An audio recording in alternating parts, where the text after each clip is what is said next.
खरब साहेब, बाळासाहेबांच्या मृत्यू प्रकरणी रामदास कदम यांनी दसरा मेळावा असेल किंवा काल पत्रकार परिषद असेल, थेट उद्धव ठाकरेंवर अत्यंत गंभीर आरोप केलेले आहेत. त्यावर पक्षाची नेमकी काय भूमिका आहे? रामदास कदम यांनी जो काल दसऱ्याच्या मेळाव्यात नीचपणा केलाय, याला नीच हाच एक शब्द लागू होतो. खरं म्हणजे याचं उत्तर देण्याची आम्हाला गरज वाटत नव्हती, कारण पोरीबाळी नाचवून त्यांची दलाली खाऊन किंवा भाड खाऊन भाडगिरी करणाऱ्यांना आम्ही उत्तर द्यावं एवढी त्यांची लायकी नाही. तरी देखील आमच्या दैवतेच्या बाळासाहेबांच्या मृत्यूवरती त्यांनी संशय घेतला आहे, म्हणून मी आज त्याचं उत्तर देतो. मी या विभागाचा विभाग प्रमुख आहे आणि शिवसेनेच्या पद्धतीप्रमाणे तुम्हाला माहिती आहे की विभाग प्रमुख हा प्रत्येक गोष्टीला जबाबदार देखील असतो आणि त्याच्याकडे मूलतः जबाबदारी त्याच्याकडे असते. ही जबाबदारी माझ्याकडे होती. बाळासाहेबांच्या अंतिम क्षणी मी 24 तास तिथे होतो, त्यामुळे या सगळ्या घटनेचा मी प्रत्यक्ष साक्षीदार आहे आणि त्यामुळे तिकडे प्रत्येक वेळेला प्रत्येक क्षणाला जी घटना मी बघितलेली आहे, घडलेली आहे, त्याचा मी साक्षीदार आहे. रामदास कदम हे आता बाळासाहेब गेल्यानंतर जवळपास 14-15 वर्षांनी त्यांना कंठ फुटलाय. बाळासाहेब 2012 ला गेले. 2014 ला रामदास कदम मंत्री झाले. त्यांना मंत्री केलं कोणी? शिवसेनेचे पक्षप्रमुख उद्धवजी ठाकरे यांनी. त्यावेळेला तर बाळासाहेब नव्हते. उद्धव ठाकरे इतके वाईट होते, मग 2014 ला त्यांनी मंत्रिपद का स्वीकारलं? 2014 ते 19 मंत्रिपद ओरपलं. 2019 ला मुलाला आमदारकी घेतली. म्हणजे शिवसेनेकडनं जोपर्यंत सगळं मिळत होतं, उद्धव ठाकरेंकडनं सगळं मिळत होतं, तोपर्यंत उद्धव ठाकरे चांगले होते. उद्धव साहेबांनी जर काय वाईट केलं असतं आणि तुम्ही जे स्वतःला मराठा स्वाभिमानी समजता, तुम्ही त्याच वेळेला खरं पक्ष सोडायला पाहिजे होता आणि सांगायला पाहिजे होतं की मी अशा माणसाबरोबर काम करणार नाही. 2012 ला रामदास कदम कुठल्या बाकड्यावर झोपले होते, हा बाकडा मी शोधतोय. मातोश्रीवरती असे कुठल्या बाकड्यावरती कोणाला झोपायला देत नाही. बाळासाहेब ज्या खोलीत होते शेवटचे दिवस, त्यावेळेला 24 तास तिथे डॉक्टरांचं पथक होतं. एक डॉक्टर नव्हता, डॉक्टरांचं पथक होतं. प्रत्येक मिनिटाला मॉनिटर केलं जात होतं. तिथे असंख्य लोक भेटायला येत होते आणि सगळ्यांना माहित होतं की बाळासाहेब जिवंत आहेत. बाळासाहेबांची प्रकृती खूप खालावलेली होती, परंतु त्याचं आता राजकारण करायचं आणि सगळ्या गोष्टींना जे महाराष्ट्रामध्ये आता जे प्रश्न उभे राहिलेले आहेत, याच्यापासून आमचं लक्ष बाजूला न्यायचं, हा याच्यामधला कुटील डाव आहे. आणि रामदास कदम आज जे सांगतायत की नार्कोटेक्स करा, माझी नार्कोटेक्स करा, आमचं म्हणणं असे की ही नार्कोटेक्स झालीच पाहिजे. या नार्कोटेक्स मधनं सत्य काय ते बाहेर आलंच पाहिजे.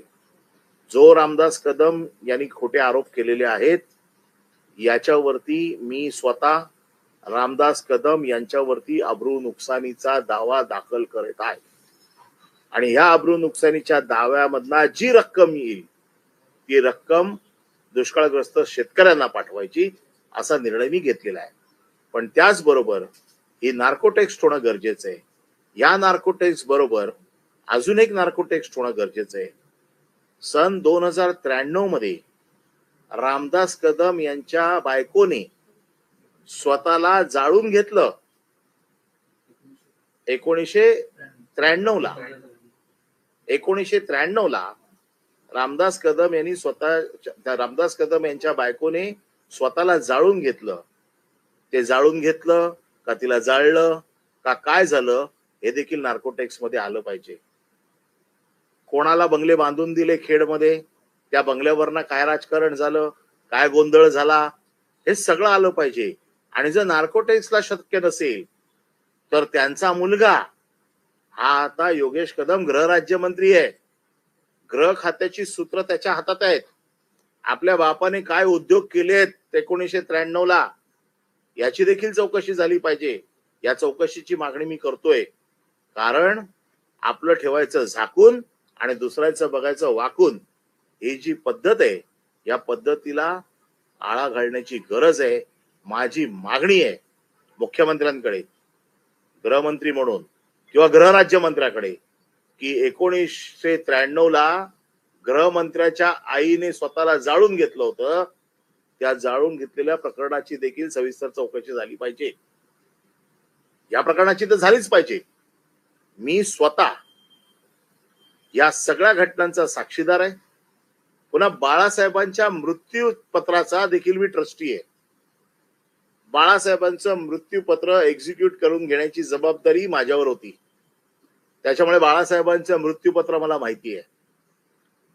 हे जे काही आरोप करतायत की मृत्यूपत्र कसं बनवलं गेलं, मला विचारा ना. मी साक्षीदार आहे. मृत्यूपत्र मी बनवलेलं आहे, त्याच्यामुळे मला माहिती आहे. मृत्यूपत्रात काय आहे मला माहिती आहे. मृत्यूपत्रात ठसे लागतात का मला माहिती आहे. मृत्यूपत्रात आणखीन काय लागतं. आणि मेलेल्या माणसाचे ठसे घेतले जरी तरी त्याचा काही उपयोग होत नाही. त्यांचं ज्ञान कच्च आहे. हे फक्त लोकांच्या मनात उद्धव साहेबांच्या बद्दल एक विष घालवायचं, उद्धव साहेबांच्या बद्दल मनामध्ये घृणा तयार करायची, उद्धव साहेबांच्या बद्दल असलेलं जे काही लोकांमध्ये असलेलं प्रेम हे कमी करायचं. मुंबई महानगरपालिका त्यांना माहिती आहे ते जिंकू शकत नाहीत. आणि मग असा कोणाला तरी पुढे करायचं, रामदास कदमला पुढे करायचं, रामदास कदमने असं बोलायचं आणि मूळ विषयापासून लक्ष दुर्लक्षित करायचं. शिशुपालाचे 100 अपराध आता झालेले आहेत. या अधिवेशनामध्ये हे जे काही सगळे पुरावे आमच्याकडे आलेले आहेत, मागच्या अधिवेशनात मुख्यमंत्र्यांनी त्यांना वाचवलेलं आहे. आमचा मुख्यमंत्र्यांवरच आरोप आहे की असे शिशुपाल तुम्ही का वाचवताय, अशी तुमची काय मजबुरी आहे की ज्याच्यासाठी तुम्ही ह्या लोकांना वाचवताय. एवढे अपराध, डान्स बार चालवतायत, वाळू चोरतायत, दादागिरी करतायत, जमिनी लाटतायत. माझ्याकडे सगळी प्रकरणं आली आहेत मागच्या अधिवेशनापासून. तिथे लोक समोरून येऊन माहिती देत आहेत की यांनी कोणाकोणाच्या जमिनी ढापल्यात, यांनी कोणाकोणाच्या जमिनी खाल्ल्या आहेत, कोणाकोणाला दादागिरी करून बेघर केलेलं आहे, त्यांच्या पुतण्याने आत्महत्या केली आहे. ही आत्महत्या का केली आहे याचा देखील शोध गृहराज्यमंत्री योगेश कदम यांनी घेतला पाहिजे. त्याचं देखील कारण बाहेर आलं पाहिजे.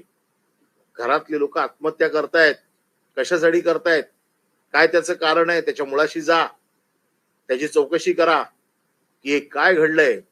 की सगळे दारू पिऊन तिकडे जो काय धुमाकूळ चालू आहे खेडमध्ये, याची सगळी वाच्यता येणाऱ्या अधिवेशनात होईल. काय काय अजून प्रकार, मागच्या अधिवेशनात तर फक्त 2च प्रकरण आली बाहेर. या अधिवेशनात पुराव्या सकट पुन्हा सगळी मी प्रकरणं देणार आहे. आणि यावेळेला मुख्यमंत्र्यांना आव्हान आहे की तुम्ही किती वेळा ह्यांना वाचवणार.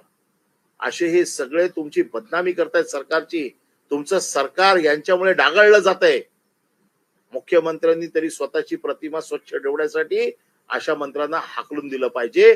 आणि हे जे असे नासके आंबे आहेत मंत्रिमंडळातले ते काढले पाहिजेत. आज गृहराज्यमंत्र्याची ताकद तुम्ही दाखवताना, डान्स बार वरती जाऊन रेड करताना, स्वतःच्या घरात काय चाललंय त्याची चौकशी करा.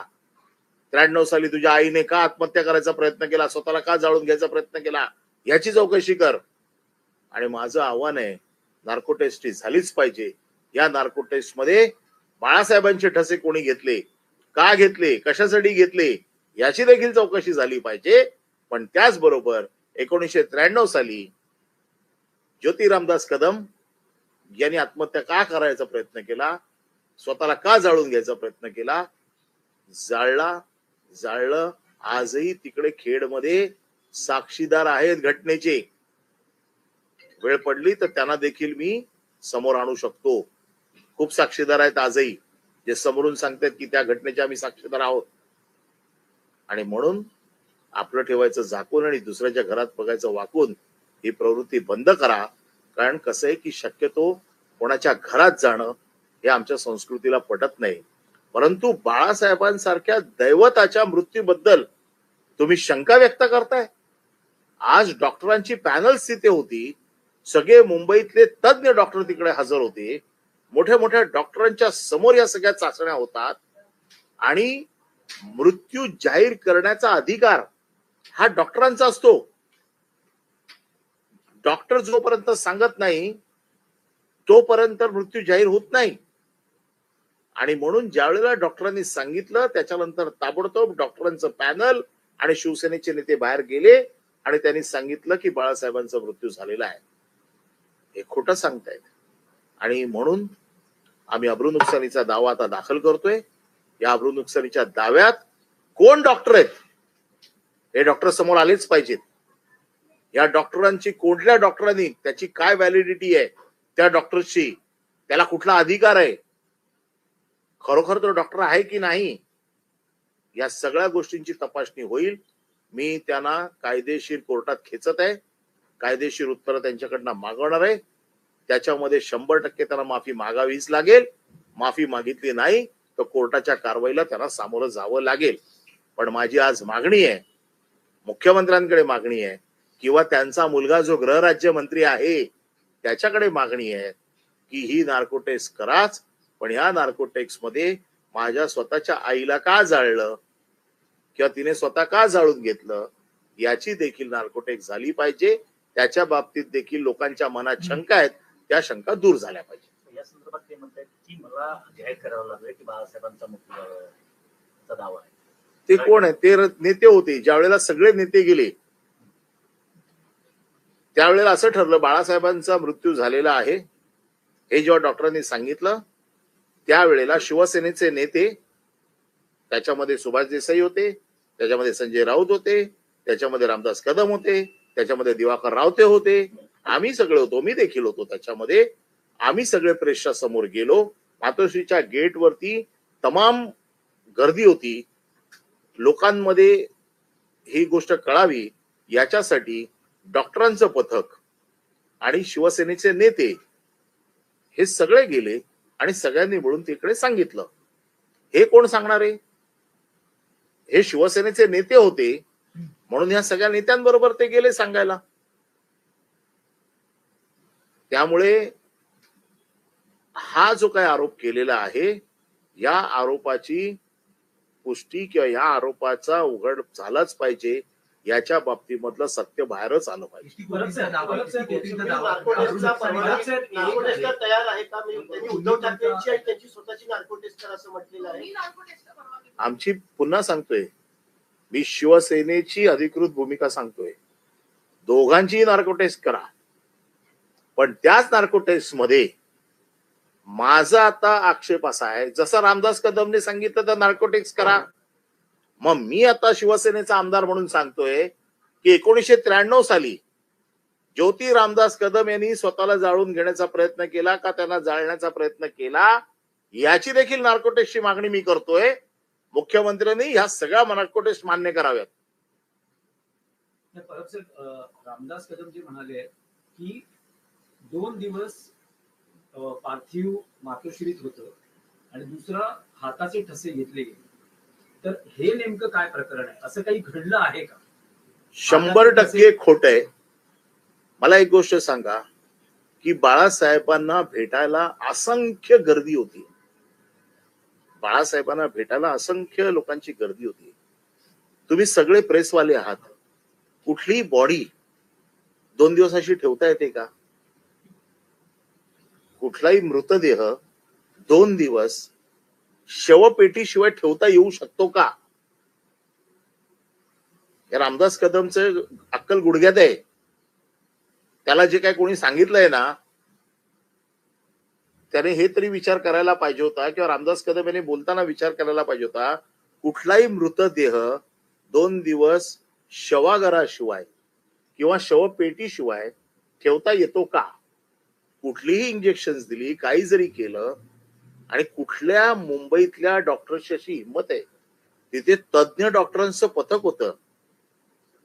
डॉक्टर स्वतःच्या कुठल्याही मेडिसिनल प्रॅक्टिशन जे आहेत मोठे, ते असं चुकीचं करतील? ते अशी बॉडी ठेवू शकतात 2 दिवस? आणि त्यामुळे हे खोटे आरोप आहेत.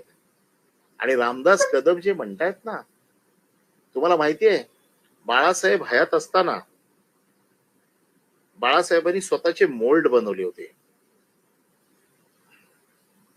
आपल्याला माहिती आहेत हे मोल्ड.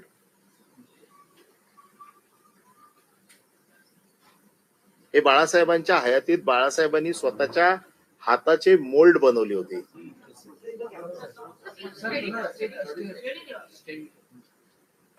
आणि हे मोल्ड कुठे ठेवले होते माहित आहेत का?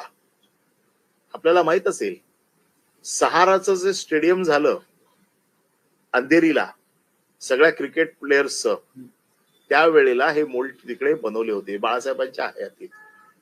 त्यानंतर हे मोल्ड उद्धव ठाकरे यांच्या मुख्यमंत्री निवासी वर्षा बंगल्यामध्ये, जिथे उद्धव ठाकरे बसायचे, त्याच्या पाठीमागे ठेवले होते.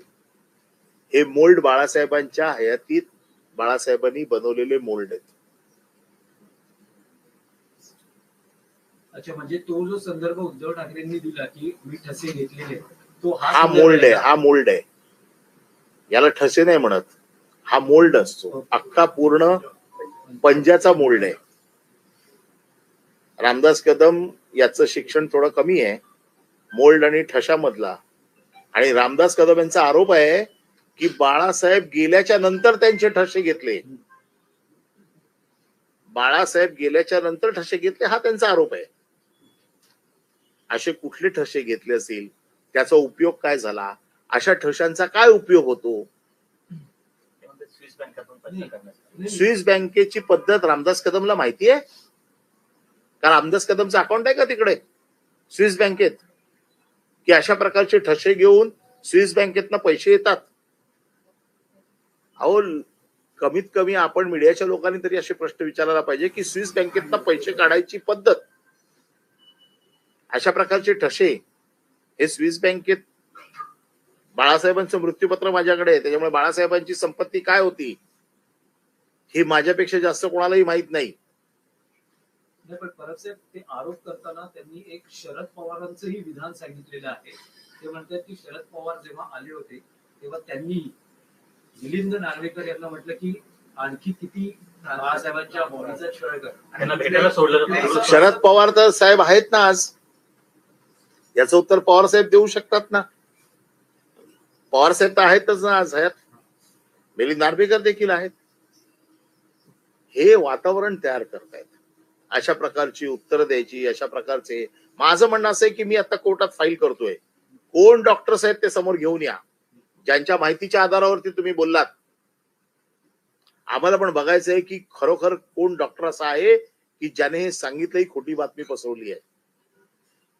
हे केवळ हवेत बार सोडायचे. परंतु आमचा राग हा आहे की बाळासाहेबांच्या मृत्यूचं देखील लोक राजकारण करतायत. यांनी सगळे प्रयत्न करून बघितले, पक्ष चोरून बघितला, काय होत नाही. माणसं चोरून बघितली, काय होत नाही. आता बाळासाहेबांच्या मृत्यूचं राजकारण ज्यादातर करायचं. वर्किंग प्रोफेशनल्स को आणि मेरी ये उद्धव बात ठाकरे कसे वाईट आहेत हे चित्र पोर्ट्रेट करायचं, हे चुकीचं आहे. आणि म्हणून मी आज उत्तर द्यायला समोर आलो. नाही, पण परब साहेब, तुम्ही म्हणालात की त्या काळात अनेक लोक मातोश्रीवर येत होते, पण रामदास कदम यांचं म्हणणं आहे की दुसऱ्या मजल्यावर बाळासाहेबांच्या खोलीत कोणाला जाऊच दिलं जात नाही. अहो, कोण सांगते? रामदास कदम खोटं सांगतायत. उद्धव ठाकरेंना भेटण्यासाठी तिकडे बाहेर असलेल्या लोकांसाठी कित्येक लोक तिकडे होते. येत होते, मातोश्रीत जाऊ दिले जाते. असं हे मी परत सांगतो, कोणालाही जाऊ दिलं जात नव्हतं. मी या गोष्टीचा साक्षीदार आहे, कारण मी तिथे स्वतः होतो. तिथे बाळासाहेबांना भेटायला असंख्य लोक येत होते. वरती जाऊ दिलं जात नव्हतं. का वरती जाऊ दिलं नव्हतं? वरती सतत लोक येत होते. आता खूप मोठे आलेले लोक वरती तर येतच होते, उद्धव साहेबांना भेटत होते, त्यांच्याशी चर्चा करत होते. ते हे असंही म्हणाले की अँब्युलन्स घेऊन शिवाजी पार्कात सकाळी जा. 6 वाजता जाणार होते, पण आम्ही त्यांना नकार दिला. त्यांनी अहो, हा विषय मला माहिती आहे. बाळासाहेबांचा मृत्यू ज्या वेळेला दुपारी जाहीर केला त्यावेळेला असा एक प्रस्ताव आला मी त्या मीटिंग मध्ये होतो की उद्या सकाळी बाळासाहेबांचं पार्थिव इथून अँब्युलन्सने सरळ घेऊन जायचं शिवाजी पार्कला आणि शिवाजी पार्कला दर्शनासाठी ठेवायचं, हा एक प्रस्ताव होता. परंतु काही वेळाने असं ठरलं की प्रचंड मोठ्या प्रमाणात गर्दी होणार आहे, त्याच्यामुळे इथून अँब्युलन्स तिथे पोहोचेपर्यंत वेळ लागेल, त्याच्यापेक्षा सरळ इथूनच अंत्ययात्रा सुरू करू, आणि तो तसा निर्णय झालेला आहे. हे रामदास कदम हा काही एकमेव शिवसेनेचा नेता त्यावेळेला नव्हता. तिथे सगळे जे शिवसेनेचे नेते होते ते सगळे नेते मिळून निर्णय घेत होते.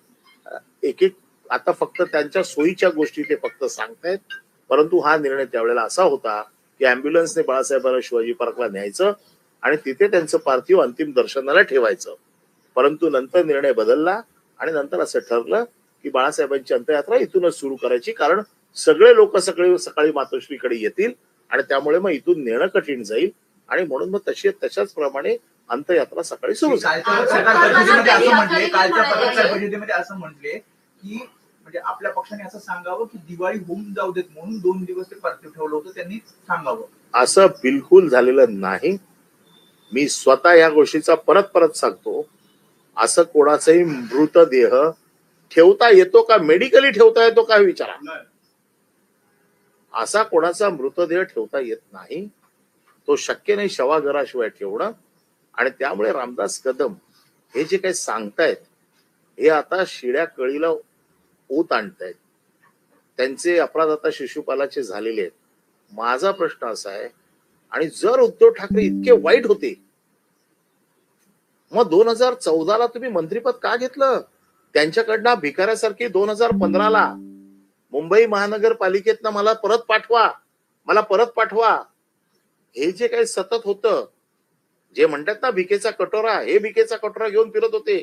यांच्या निवडणुकीची सूत्र माझ्याकडे होती. माझी आई ज्या दिवशी वारली त्या दिवशी 15 डिसेंबरला मी यांच्या निवडणुकीची सूत्र घेतली. यांच्या निवडणुकीसाठी अहोरात्र कष्ट मी घेतलेले आहेत. आणि मग त्यावेळेला मी बघितलेलं ना उद्धव ठाकरेंच्या मागे कसे फिरत होते ते. आज केवळ त्यांच्या मनासारखं झालं नाही, त्यांना मंत्रिपद मिळालं नाही म्हणून उद्धव ठाकरे वाईट, ही जी काही भूमिका आहे, आणि मनासारखं होत नाही तर पक्ष वाईट. आणि आता हा विषय इतक्या वर्षानंतर इतके दसरे झाले, आतापर्यंत हा विषय कधीच आला नाही. नेमका मुंबई महानगरपालिका आता येते, स्थानिक स्वराज्य संस्थांच्या निवडणुका येत आहेत, अशा वेळेला नेमका विषय का, हे आता लोकांचं लक्ष विचलित करायचं. अतिवृष्टी चालू आहे, मदत मिळत नाही शेतकऱ्यांना, शेतकरी हवाल दिलाय. अशा वेळेला शेतकऱ्यांच्या या सगळ्या प्रश्नांपासून लक्ष बघा, सध्या 2 दिवस हेच चाललंय. आणि अशा प्रकारचे विषय बाहेर काढून लोकांचं लक्ष विचलित करायचा डाव आहे. किती कोटींचा दावा करणार? परब सर, किती कोटींचा दावा तुम्ही रामदास कदम यांच्यावरती करणार? किती कोटींचा दावा? नाही, त्याची तर तशी मार्केटमध्ये काहीच व्हॅल्यू नाहीये. जो भाडं खाऊन पैसे कमवतो त्याच्यावरती कोटीचा दावा करण्याची त्याची लायकी नाहीये. अवे भाड्याचे पैसे त्याच्याकडे, उद्या दलालीचे पैसे ज्या माणसाकडे आहेत ते शेतकरी पण घेणार नाहीत. परंतु जी काय कोर्ट शिक्षा सुनवेल आणि कोर्ट त्याचं मूल्यमापन करेल, आम्ही कोर्टावर सोडून देऊ, कारण आमच्या लेखी त्यांची किंमत 0 आहे. कारण जे दलालीचे पैसे खातात अशा लोकांकडनं आम्ही तरी पैशाची अपेक्षा करत नाही, पण कोर्टाने जो काही दंड लावेल त्या दंडाचे पैसे शेतकऱ्यांना जाऊ देत. आम्ही त्याची किंमत सांगणार नाही, कारण आमच्या लेखी त्याची किंमत 0 आहे. नाही, पण परत साहेब, यात एक मुद्दा असा होतो की बाळासाहेबांच्या मृत्यूपत्राविषयी अनेकदा संशय उपस्थित केला जातो. यापूर्वी खुद्द उद्धव ठाकरेंचे मोठे बंधू जयदेव यांनी या मृत्यूपत्राला कोर्टात चॅलेंज केलं होतं. त्या प्रकरणात मग नंतर काय सेटलमेंट झालं, कारण काय पुढे ते प्रकरण गेलंच नाही. काही वेळा सुनावणी झाली, नंतर त्यातल्या सगळ्या बातम्या निघून गेल्या. आता रामदास कदम या बिलवर प्रश्न उपस्थित करतात, तुम्ही ट्रस्टी आहात, तर असं का हे मृत्यूपत्र संशयाच्या घेऱ्यात येते? बाळासाहेबांचं मृत्यूपत्र मी बनवलेलं आहे, मी त्याचा ट्रस्टी आहे. माझं आव्हान आहे, जयदेव ठाकरे यांनी कोर्टात त्याला आव्हान दिलं. त्या आव्हानामध्ये जवळजवळ 5-6 वर्ष त्यांनी केस चालवली. जेव्हा त्यांच्या लक्षात आलं की याच्यात काहीच होत नाहीये, त्यावेळेला त्यांनी आपला दावा मागे घेतला. आजही रामदास कदम यांना शंका आहे ना, त्यांनी कोर्टात जावं. माझं आव्हान आहे, मृत्यूपत्राबद्दल कोणाला शंका असेल तर त्याला कोर्ट आहे, कोर्टातनं न्याय मिळू शकतो, दाद मागू शकतो. आणि आजही माझं आव्हान आहे ना, ज्याला कोणाला मृत्यूपत्राबद्दल शंका आहे त्याने कोर्टात जाऊन विचारावं. कोर्टाने हे मान्य केलेलं आहे, कोर्टात या सगळ्या प्रोसिडिंग मध्ये आलेलं आहे. आणि बाळासाहेब होते ते, बाळासाहेबांनी कुठली गोष्ट इतकी सोपी ठेवली नव्हती. त्यांना प्रत्येक गोष्ट बरोबर माहित होतं. त्यांनी जे मृत्यूपत्र बनवलं ते इतक्या तज्ञ लोकांशी चर्चा करून, त्याच्यातली बरोबर माहिती घेऊन, त्याच्यातल्या कायदेशीर बाबींचा अभ्यास करून त्यांनी त्यांचं मृत्यूपत्र बनवलं होतं. त्यामुळे मला ह्या सगळ्या गोष्टी माहिती आहेत आणि म्हणून मी आज तुमच्या समोर आलेलो आहे. खरं म्हणजे या गोष्टीचं बाळासाहेबांसारख्या दैवताच्या मृत्यूबद्दल शंका उपस्थित करून खरं आम्हाला त्याची उत्तर द्यायची गरज नव्हती. परंतु अशा नीच माणसाला कोर्टात खेचून कोर्टाच्या समोर उघडं दागडं पाडण्याची जबाबदारी माझी आहे.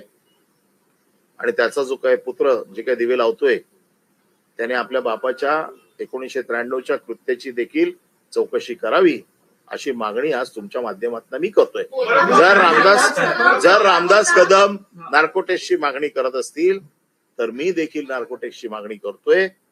दोन्ही घटनांची, बाळासाहेबांचे जे काही ठसे घेतलेले आहेत त्याची देखील नार्कोटेक्स करा. आणि त्याचबरोबर 1993ला ज्योती रामदास कदम यांनी जे काही आत्महत्येचा प्रयत्न केला, जाळून घेतलं का जाळलं याची देखील चौकशी करा.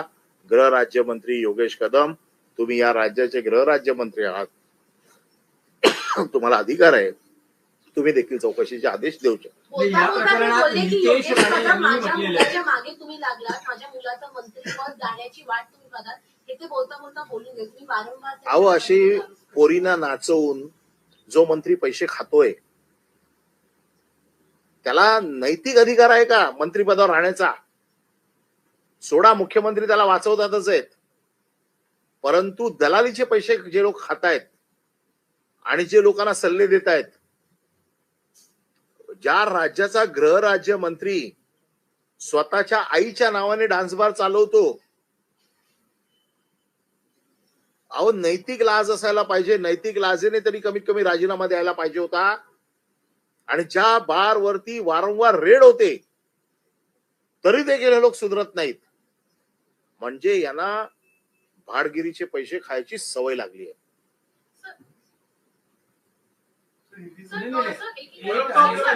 नितेश राणेंनीही म्हटलं आहे काल याच सगळ्या विषयावर. नितेश राणेंनी म्हटलं की स्वित्झर्लंडहून कोण येणार होतं, 2 दिवस का थांबले, ते नेमकं काय आहे? नितेश राणेंनी कोण येणार स्वित्झर्लंड वरना त्याची माहिती द्यावी ना. त्याचे कोण पाहुणे आहेत का स्वित्झर्लंड मध्ये जे येणार होते? त्याचे कोण नातेवाईक त्याला माहिती आहेत का की कोण येणार होते? माझं म्हणणं असं आहे की या प्रकरणात ज्याला माहिती आहे त्याने कोर्टात यावं, सांगावं, त्याने विरोधात जाऊन दाखल करावं आणि कायदेशीर मार्गाने ही माहिती घ्यावी ना. केवळ आरोपाचे बाण सोडायचे आणि लोकांचं लक्ष विचलित करायचं असं करण्यापेक्षा तुम्ही ऍफिडेव्हिट वरती लिहून द्या, कोर्टात जा आणि सांगा की ही माणसं येणार होती, यांची तिकीट आहेत, हे या पार्टीशी संबंधित आहेत, काय असेल ते तुमच्याकडे माहिती तुम्ही द्या ना. आणि बाळासाहेबांच्या मृत्यूबद्दल जर नितेश राणेला शंका असेल तर त्याने कोर्टात जावं. एकीकडे राज ठाकरे उद्धव ठाकरे एकत्र या संदर्भात चर्चा सुरू आहे, तर दुसरीकडे अशा पद्धतीनं एक इमोशनल फार पुन्हा एकदा उघडण्यात आलं. स्थानिक स्वराज्य संस्थांच्या निवडणुकीच्या बाजूने हा मुद्दा उपस्थित करण्यात आला. स्थानिक स्वराज्य संस्थांच्या निवडणुका आल्या आहेत आता आणि त्याच तोंडावरती हा मुद्दा येतोय. बाळासाहेबांना जाऊन आज 16 वर्ष झाली, 14 वर्ष झाली. 14 वर्षामध्ये हा मुद्दा कधी आला नाही, हा मुद्दा आता येतोय. म्हणजे निवडणुकींच्या तोंडावरती असे मुद्दे घेऊन यायचे, उद्धव ठाकरेंना बदनाम करायचं, ही त्याच्या मागची रणनीती आहे. राज ठाकरे उद्धव ठाकरे एकत्र आले तर आपला सुपडा साफ होईल ही भीती आहे त्यांच्या मनात. आणि ह्या भीतीच्या पाठी हे सगळं चालू आहे असं आमचं म्हणणं आहे. भरत साहब, हिंदी में आप बताएं, 13 साल के बाद क्या जरूरत पड़ी अचानक बाला साहब ठाकरे के इस सीरियस, इस संगीन मामले को उजागर करने की या उस पर आरोप लगाने की? हमने शुरुआत में ये कहा है कि ये जो हरकत उन्होंने की है इसको हमारे मराठी में नीचपना कहते हैं। इसलिए क्योंकि बाला साहब को हम हमारे दैवत मानते हैं और उनके मृत्यु के बारे में आज 13-14 साल के बाद में सवाल उठाना ये राजनीति का भाग है। स्थानीय स्वराज्य संस्थान की इलेक्शन आ रही है। इस इलेक्शन में उनको मालूम है कि अपना सुपड़ा साफ होने वाला है और इसलिए ऐसे इशू को आगे लाके लोगों का ध्यान जो बेसिक इश्यूज है, आज आपको मालूम है जो किसान जो आज उनकी जो हालत है वो इतनी खराब है, उनको गवर्नमेंट कोई मदद नहीं दे रही है, उनके बारे में कुछ सोच नहीं रही है। ऐसे सब इशू को छोड़ के मेन इशू से लोगों का ध्यान दूसरी तरफ जाना चाहिए, इसलिए ये उठाया हुआ मुद्दा है। रामदास कदम इन्होंने जो मुद्दा उठाया है तो मेरा यही कहना है, मैं इसलिए आज इसको जवाब दे रहा हूं क्योंकि मैं इस विभाग का विभाग प्रमुख हूं, मैं शिवसेना नेता भी हूं और मैं बाला साहब के विल का एग्जीक्यूटर भी हूं। तो इस बारे में सबसे अच्छी जानकारी मेरे अलावा किसी को नहीं है। मैं वहां पर 24 घंटे वहां पर मौजूद था। ये सब जो इंसिडेंट्स जो हुआ, बाला साहब जाने से पहले भी कुछ दिन से मैं वहीं पर था और मैं ये जानता था वहां पर आने वाले लोगों की संख्या भारी मात्रा में थी। वहां पर डॉक्टरों का पूरा पैनल था, एक डॉक्टर नहीं था, डॉक्टरों का पैनल था। और जब तक डॉक्टरों का पैनल ये डिसाइड नहीं करता है और ये डिक्लेयर नहीं करता है कि बाला साहब की मृत्यु हो गई है, दूसरे किसी को ये अधिकार नहीं है कि उनकी मृत्यु हो गई है ये बताने की। उसके बावजूद भी एक मुद्दा ऐसे आता है कि कोई भी बॉडी बिना मॉर्चुरी के या बिना शव पेटी के 2 दिन रह सकती है क्या, रख सकते हैं क्या? इतना बेसिक तो नॉलेज होना चाहिए। तो ये बेसिक नॉलेज भी नहीं है, लेकिन जानबूझ के ये सब कहा जा रहा है। आज रामदास कदम ने कहा है कि मेरी नार्को टेस्ट करो। हम भी चाहते हैं कि इसकी नार्को टेस्ट होनी चाहिए। बाला साहब के मृत्यु के बारे में अगर कोई शंका ले रहा है तो कि महाराष्ट्र के मन में कोई शंका नहीं होनी चाहिए, ये नार्को टेस्ट होनी ही चाहिए। लेकिन मेरी शिवसेना की तरफ से आज और एक नार्को टेस्ट की मांग है। 1993 में ज्योति रामदास कदम इन्होंने खुद को जलाने की कोशिश की थी, आत्महत्या करने की कोशिश की थी। यह आत्महत्या थी या उनको जलाया गया? खेड़ में किस किस के बंगले बन गए, कौन से झगड़े में ये सब हुआ और इसको जलाया या जला के लिया, इसकी भी नार्को टेस्ट होनी चाहिए। अगर वो नार्को टेस्ट नहीं होती है तो मेरी दूसरी मांग है कि ज्योति रामदास कदम के बेटे योगेश रामदास कदम ये महाराष्ट्र राज्य के गृह राज्य मंत्री है। आज पुलिस उनके हाथ में है। आज पुलिस को आदेश देके इस घटना की भी चौकसी होनी चाहिए। अगर बाला साहब के मृत्यु की चौकसी की मांग होती है तो मुझे लगता है कि इस घटना की भी चौकसी की मांग होनी चाहिए। उनके भाई के लड़के ने एक आत्महत्या की है, उसकी भी मांग होनी चाहिए कि ये आत्महत्या की हुई है। ऐसी जो उनके घर में जो आत्महत्या करने की कोशिश हुई है या हुई है, इसकी भी नार्को टेस्ट होनी चाहिए। आज रामदास कदम के बेटे के जो कुछ भी है अपराध, मुख्यमंत्री उसको बचा रहे हैं। मुख्यमंत्री क्यों बचा रहे हैं मुझे मालूम नहीं। मुख्यमंत्री की क्या तकलीफ है या क्या अड़चन है मुझे मालूम नहीं है, लेकिन शिशुपाल को बचा रहे हैं। आज 100 अपराध तो पूरे हो गए। आने वाले इस अधिवेशन में ये जितने भी मेरे पास में जो सब अभी जो अलग अलग इनके जो कारनामे आए हुए हैं, गए अधिवेशन में तो 2 ही कारनामे आए थे। इस अधिवेशन में आप देखो कितने कारनामे बाहर आते हैं। और ऐसे नहीं, पुरावा के साथ में ये सब देने के बावजूद भी, डांस बार के ऊपर पुलिस की रेड होने के बावजूद भी, डांस बार उनके मिसेस के नाम पे होने के, माँ के नाम पे होने के बावजूद भी मुख्यमंत्री ने उनको बचाया। मुझे मुख्यमंत्री पे तरस आ रहा है कि मुख्यमंत्री ऐसे लोगों को बचा के खुद की प्रतिमा को मलिन कर रहे हैं।